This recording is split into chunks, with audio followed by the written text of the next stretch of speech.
I've got to be honest with you. I don't make tiramisu very often because there's no such thing as making a small tiramisu. And let's face it, there's no such thing as eating a little tiramisu either, especially when my wife doesn't like coffee. So guess what? The whole tiramisu ends up being mine. Not that I'm complaining, of course. So let's make it, shall we? Let's start with the coffee. It has to be good quality coffee, ideally freshly ground and used to brew a proper espresso. A medium or dark roast works best, especially an Arabica variety. Now, it doesn't really matter how you brew it. You can use a mocha pot, espresso machine, AeroPress, or even just steep it in a mug and strain out the grounds afterward. I ended up with about 300 milliliters of espresso, and I added the same amount of cold water to it. The water helps it cool down faster and tones down the strength a little. If you like your tiramisu bold and punchy, feel free to skip this step. Pro tip: if you're not a fan of coffee at all, you can swap it for cocoa drink or hot chocolate. Now let's move on to the zabaglione, but without the wine. You'll need 6 egg yolks, preferably free range, and 170 grams of sugar. Whisk them together in a bowl, then place the bowl over a pot of simmering water. Make sure the bowl doesn't touch the water surface. And water is no boiling, only it's steaming. Whisk vigorously until you get a light, creamy egg custard, no more than 6 minutes. You're aiming for about 90% of the sugar to dissolve. That's enough. Trust me, it won't make much of a difference later in the tiramisu. Next up, mascarpone. We're using 500 grams for this recipe. And yes, I do recommend a hand mixer. It's just faster. About 2 minutes on medium speed will do the trick.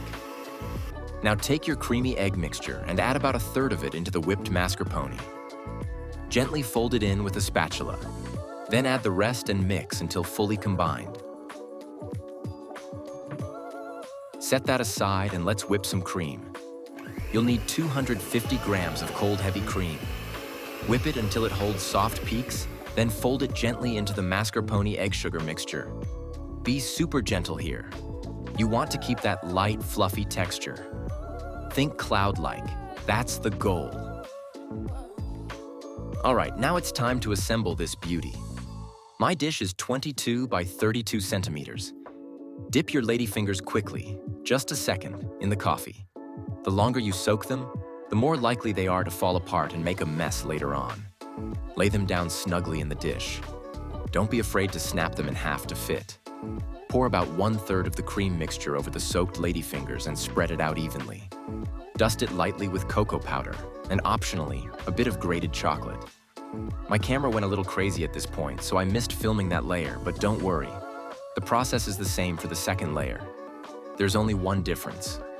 For the top layer, go heavy on the cocoa, cover all the cream, and again, add chocolate on top if you like to go the extra mile. Now comes the hardest part: waiting. Tiramisu needs to chill in the fridge for at least 6 hours, ideally overnight. In my opinion, it tastes best on the 2nd or even 3rd day. Some people swear it's at its peak on day 4, but let's be real. Who actually waits that long? Want to go more traditional?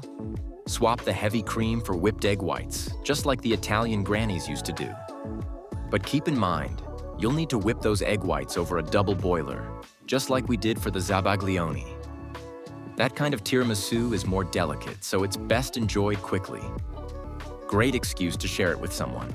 To me, there are only 2 types of people: those who love tiramisu and those who just haven't realized it yet. Which one are you? Let me know in the comments below. Thanks for watching. Don't forget to subscribe for more amazing recipes.